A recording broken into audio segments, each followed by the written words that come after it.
Bonjour, j'espère que vous allez bien.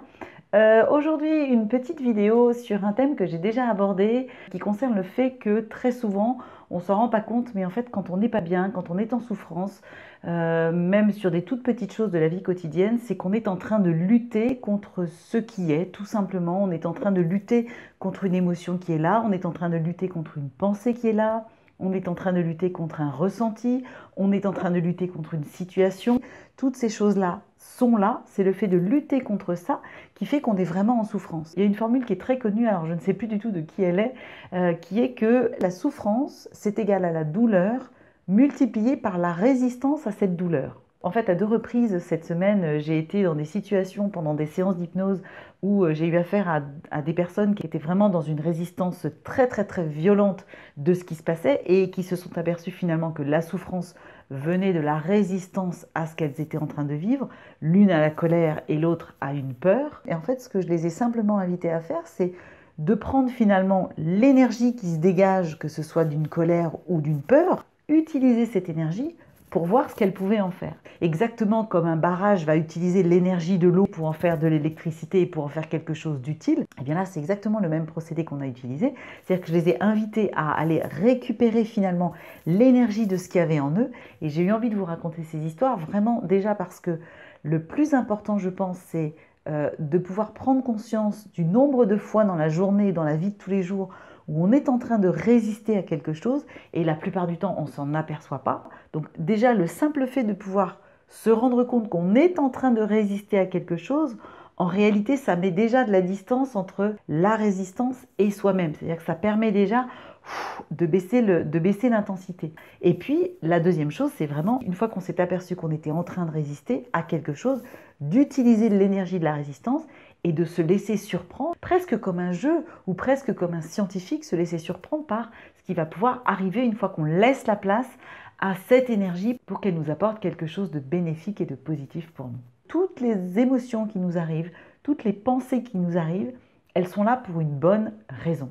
Tout ce qui nous arrive, en réalité, vient d'une partie de nous qui a un message à nous transmettre. Et le message qui nous parvient, c'est toujours un message qu'il y a quelque chose à faire pour réparer, avancer, progresser, transformer. Bref, il y a toujours quelque chose à faire. Et en fait, ce qui se passe, c'est que quand les messages arrivent, que ce soit des douleurs physiques dans le corps, que ce soit des émotions qu'on appelle négatives, une colère, une peur, une angoisse, un stress, une inquiétude, en réalité, la première chose qu'on fait, c'est de vouloir l'éloigner ou de vouloir lutter contre. Alors, ça se manifeste de plusieurs manières. On va avoir des réactions comme « oui, non, bah c'est bon, ça va passer ». Et puis ce pied là qui me fait mal, bon, je vais prendre un Doliprane et puis ça ira mieux. Mais en réalité, quand on fait ça, c'est un petit peu comme si, imaginez, vous avez un élastique là, vous avez un petit élastique, et puis il y a vous d'un côté, et puis il y a le message de l'autre côté. Et c'est comme si en fait, quand vous le repoussez, c'est comme si vous étirez, vous repoussez l'élastique. C'est sûr que sur le moment, l'émotion, tout ce qui semble vous embêter, c'est sûr que visuellement, il paraît loin.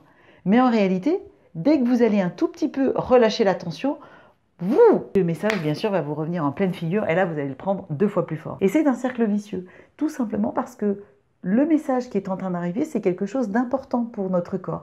Notre corps nous dit quelque chose, nous exprime quelque chose. Et nous, on le repousse. Donc évidemment qu'il nous revient dans la figure. Donc il y a cette première manière de faire, où on repousse le problème, on fait comme s'il n'était pas là. On est un peu dans le déni, on ne veut pas savoir. Et puis, ça peut prendre la forme aussi d'une culpabilité.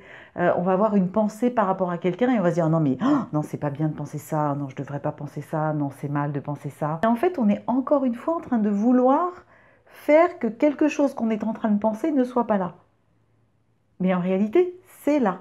En réalité, la pensée, elle est là. Elle arrive. Il se passe quelque chose. Donc, on peut essayer de vouloir que c'est pas là, mais en réalité, c'est là.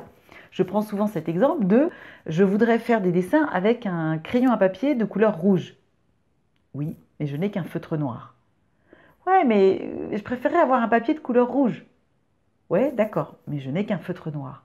Donc, on voit bien que plus on va lutter contre le fait de ne pas avoir un feutre noir, moins on va accueillir le feutre noir. Et évidemment, on peut absolument rien imaginer et rien créer et rien faire avec ce feutre noir parce qu'on est simplement en train de dire qu'on ne veut pas le feutre noir.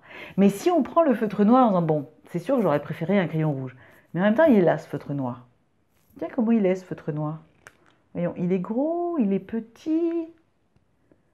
que je pourrais faire de ce feutre noir? À quoi il pourrait bien me servir? Et bon, bah là, il est tombé. On voit bien que l'énergie n'est pas du tout la même. La situation est la même.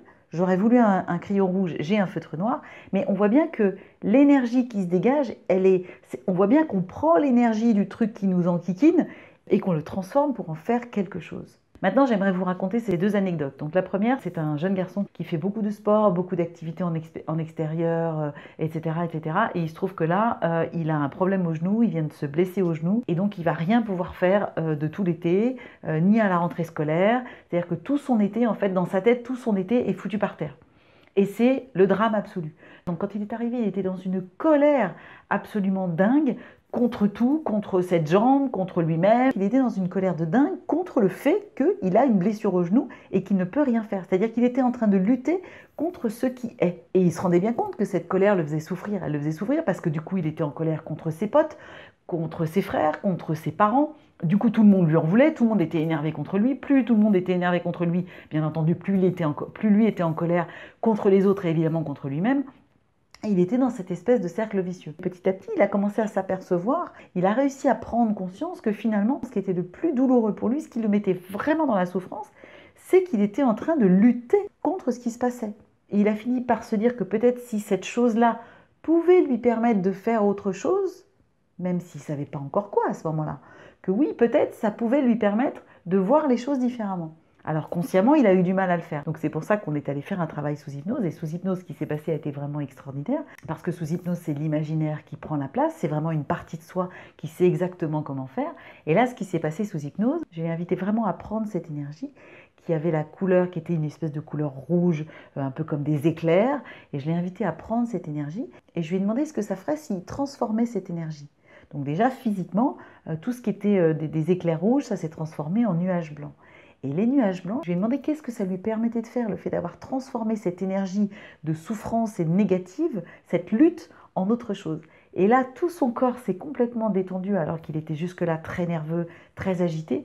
Tout son corps s'est détendu, il s'est mis à sourire. Et là, ce qu'il m'a raconté était juste magnifique. C'est-à-dire qu'il s'est rendu compte que, par exemple, il passe beaucoup de temps dans les centres de vacances l'été et qu'au lieu de faire du sport, il allait pouvoir aller s'occuper des petits. D'habitude, il détestait ça, s'occuper des petits. Mais là, il s'est rendu compte qu'il allait pouvoir faire des choses avec les petits, peut-être faire de la peinture, peut-être leur montrer des choses. Et il m'a dit, je pense que je vais pouvoir leur apprendre des choses parce que finalement, je suis plus âgée qu'eux. Je vais pouvoir leur apprendre des choses et donc ça va être génial parce que je vais pouvoir leur donner du bonheur. Ils vont pouvoir être heureux grâce à moi.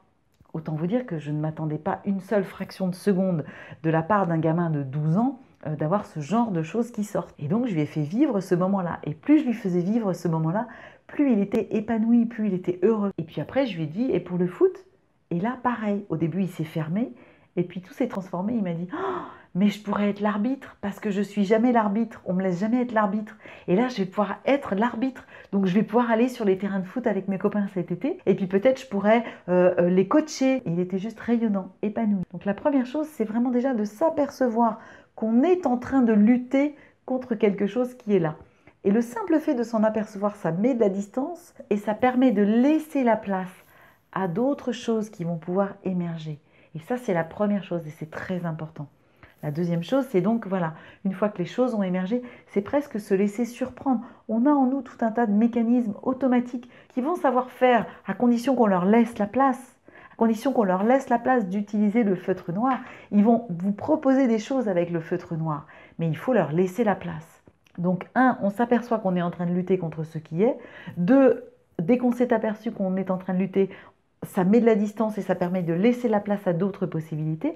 Et 3, on laisse émerger, on est simplement curieux de ce qui arrive. Parce que très souvent, on ne sait pas ce qui arrive. Bien sûr qu'on n'a pas idée. Nous, on est dans notre colère ou dans notre peur ou dans nos angoisses, donc on ne voit pas. Mais le simple fait de laisser la place, ça permet aux possibilités, ça permet aux opportunités de pouvoir prendre leur place et de pouvoir s'ouvrir et émerger. Le deuxième exemple, c'est un étudiant qui vient d'avoir là une période de 1 mois de gros stress avec beaucoup d'examens très importants, des examens, des projets de fin d'études qui étaient très compliqués. Donc il a été vraiment dans un stress, dans une grosse fatigue pendant 1 mois où on ne dort pas, on mange mal, on passe beaucoup de temps à être à fond dans plein de choses. Et il se trouve que quand tout s'est arrêté, il s'est écroulé d'un coup. Comme il était tout seul dans son appartement et que c'est des choses qu'il n'avait jamais vécues, il a eu ce qu'on appelle une montée d'angoisse, ce qu'il ne connaissait pas. Et c'est vrai qu'une montée d'angoisse, quand on ne connaît pas, ce sont des symptômes qui peuvent être très flippants. Donc il a appelé le SAMU, qui l'a complètement rassuré. Et puis le lendemain, il est quand même allé voir un médecin qui lui a de nouveau expliqué ce qui s'était passé. Mais pour autant, il se trouve qu'il s'est fait très peur.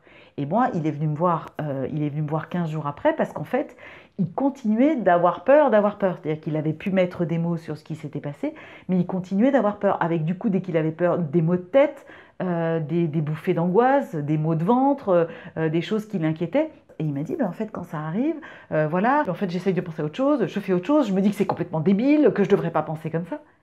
Et en fait, il n'était ni plus ni moins, encore une fois, qu'en train de lutter complètement contre ce qui se passait. Donc moi, la première chose que je lui ai fait faire, c'est « Ok, je voudrais que tu me dises ce que tu ressens quand la peur arrive. » Là, il s'est lâché, il s'est mis à pleurer, il m'a dit « Mais je suis mort de trouille !»